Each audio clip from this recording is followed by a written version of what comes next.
Yo, what is up, guys and gals? My name is Fred, and today one crazy healthy eating tips from the book Willpower. Willpower. Because this video won't be about what you should eat, because I believe you know what you should eat, right? We know that the foods and the vegetable are good. This video is more about how to stick to those stuff, to those eating habits.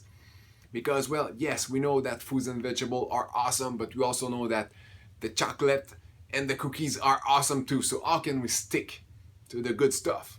One answer is willpower. In case you don't know, willpower is not something you have or you have not.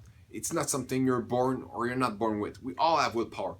The other thing to remember about willpower is that it is finite. So you wake up in the morning with 100% of willpower. If you slept a good amount of if you slept a good night. If you only slept 5 hours, you wake up with less willpower. And throughout the day, you use willpower. So you finish the day with less willpower. So it is finite. So one way to have more willpower is to use it wisely. So this is going to be the tips. To make the point, in the book, he talk about the radish experiment. This will help us remember this tip. So the radish experiment, basically they ask a group of students not to eat. Then they bring the student into a lab. In the lab, it smells fresh baked cookie. Mmm.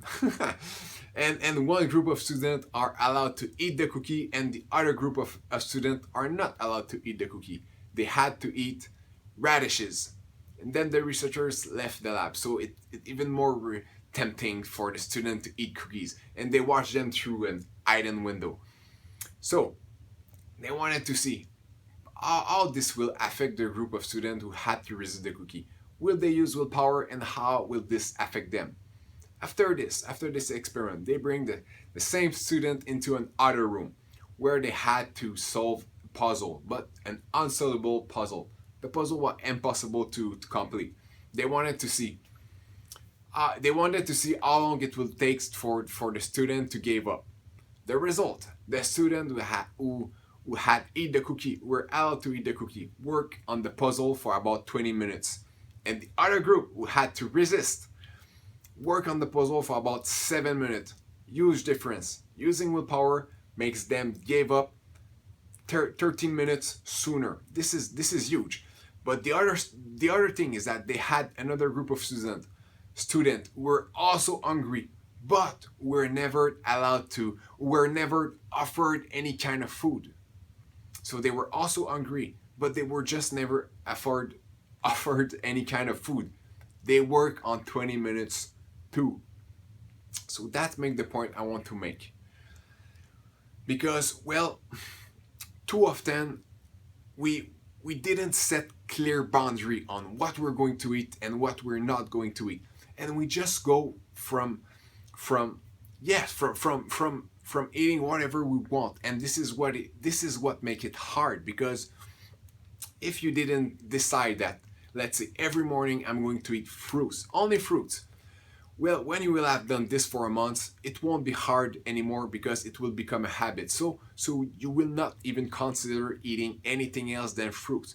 But if you don't have boundaries like that, and every morning you wake up and you're not sure what you're going to eat, or maybe you want to eat this muffin, but you know you should not eat this muffin.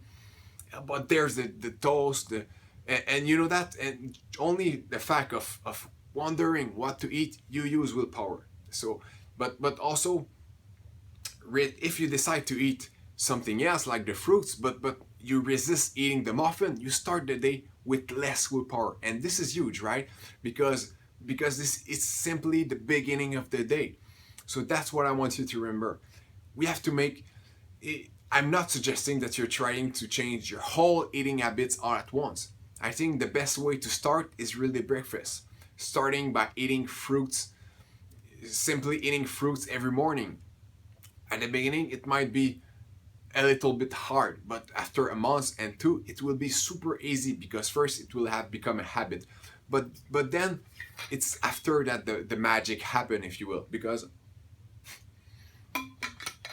now you save your willpower in the morning. You know, if every morning you start your day and you're not sure what you're going to eat, there's a muffin, there's the cookie, there's the cereal. This only dealing with what to eat, resisting the muffin, eating this. Maybe you make even the good choice by eating the fruits, but because you eat it, the muffin, you resist the muffin, you start the day with less willpower. So in the afternoon, it's going to be harder to resist the other temptation, the other muffin. And then at the night, it's going to be harder to eat, to resist the cookies. That's the point I want to make. Try to set clear boundary. This is one of the best way to change your eating habits, is to make things clear, but not overnight. Maybe start, if you already eat a good breakfast every morning, then maybe go to the afternoon, to your dinner.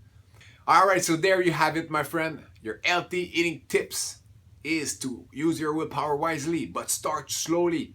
If you want more tips like that about getting in shape and losing weight, other than, hey, drink more water, make sure to subscribe to my channel. And on that, best of luck in your journey. Bye-bye.